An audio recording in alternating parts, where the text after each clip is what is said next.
Check. Hope I'm audible. Yeah. So thanks for the introduction, and that feels formidable, and that created the nervousness that I was anticipating, which I did not have until this point in time. But yeah, I am here to talk about 311 days that were pretty significant in my life. 311 days. That was the total amount of time I spent within just the four walls of my house during the COVID-19 lockdown. I never stepped foot out once, barely even crossing the first of the three big doors that one had to cross to exit my house. Days and months passed by with me stuck in a rut, gorging on delicious food and engrossed with movies and TV series for hours and hours at a stretch. But amidst this monotonous routine, one element always remained very, very elusive to me, which was the unpredictable nature of my parents' profession throughout this challenging phase. Ladies and gentlemen, my name is Murali Krishna Natarajan, and I am here to talk about how my family of doctors and their experiences during the COVID-19 lockdown helped me, the only non-medical member of the family, find hope even in what seemed like the bleakest of times. COVID showed us all how fragile human life is. I can only begin to imagine the plight of families seeing their loved ones stay healthy one day and tragically breathe their last the next. But you know what was equally painful? To see that happen right in front of your eyes, not once, not twice, but on every single day. And that was unfortunately the cruel plight that my parents faced. While the media extensively captured the hardships faced by frontline workers, it failed to capture the profound impact that the pandemic had on their personal lives and their mental well-being.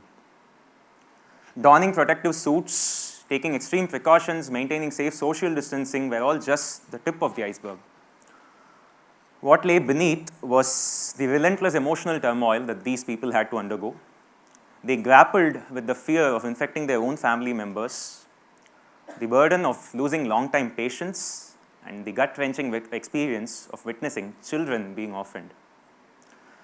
During the pandemic, I spent a lot of time handling the phone calls my parents received, as they often kept their phones at home to avoid the risk of contamination. And through that, I got to know a few of their patients and their stories. One such case was that of a widowed mother. She had brought in her children for a routine checkup to my parents, and that very evening, we received the heart-wrenching news that she had contracted COVID and was hospitalized. Both her children were oblivious to her condition and were being taken care of by their grandmother. We were at least relieved when we got to know that she was doing stable, but our hopes were short-lived when we got to know the next day that she had tragically passed away. This incident marked the beginning of a series of devastating evenings wherein a wave of anxiety struck us every time the phone rang. A week later, we were confronted with yet another heart-wrenching story. A 12-year-old boy, who was a long-time visitor to my parents' dispensary, lost all the male members of his family in a span of 3 consecutive days. First his grandfather, then his uncle, and then finally his father. I watched as my parents sat in disbelief, having treated the boy since the tender age of 7. In a became the sole male member of his family. And then there was the case of a kindergarten teacher, a young mother of 3 young girls. She had accompanied her husband, who had complained of a mild fever, and they had come to my parents' clinic. Despite having no underlying comorbidities, he contracted the disease and had to be hospitalized. And within the same week, he too passed away tragically, leaving behind his wife as the family's sole breadwinner. These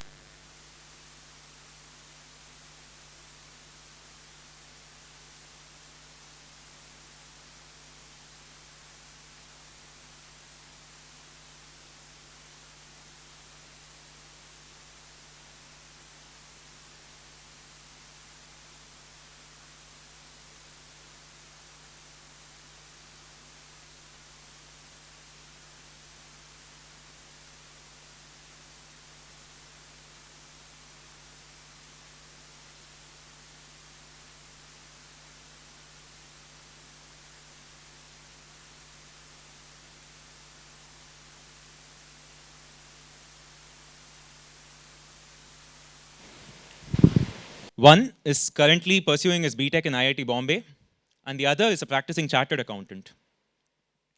In the case of the family that lost all its male members, the women of the family now handle the family mill, and they are thriving in their new roles.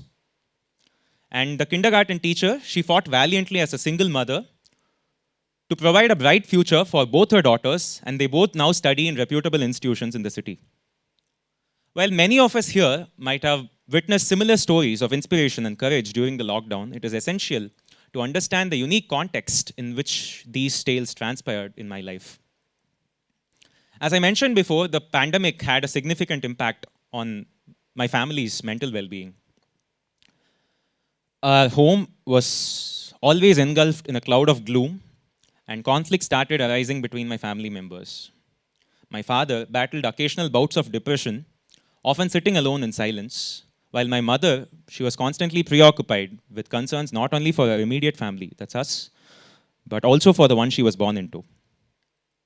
I had demons of my own to grapple with, dealing with a job that seemed to take me nowhere, and consecutive rejections from every top B school I had applied to, including SPJIMR.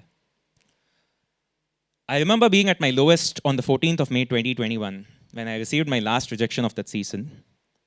I broke down into tears, feeling utterly alone, with no one but my parents, whose profession I had failed to appreciate up until that point by my side. It was in this phase that these incidents transpired and shed a new light on what my family and I were considering struggles up until that point.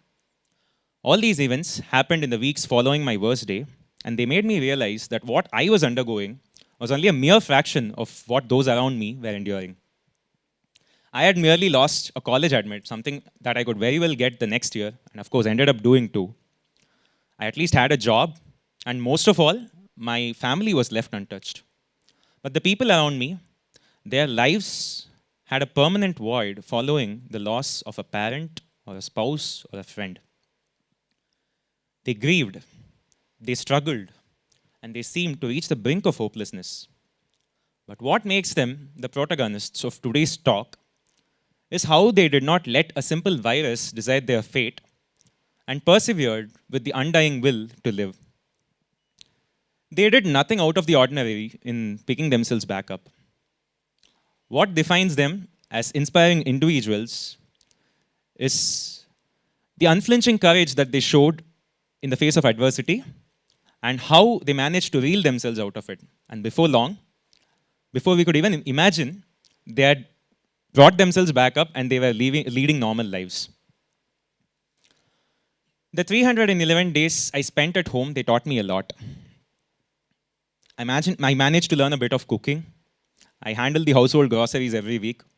Was a part-time receptionist at my parents' clinic. Did the dishes, something that I hadn't done until that point, and I love doing now. And even managed to get an engineering degree. But the one thing that I'd consider my biggest takeaway during that phase is how these stories of a few people from a tier 2 city in Tamil Nadu made me forever grateful for the life that I have got and eternally optimistic towards anything that it throws at me. They are partly the reason why I still try to help the people who come to me to the best of my abilities. They are also the reason why I try to keep my friends and family as close to me as possible. They did not just ignite hope in me.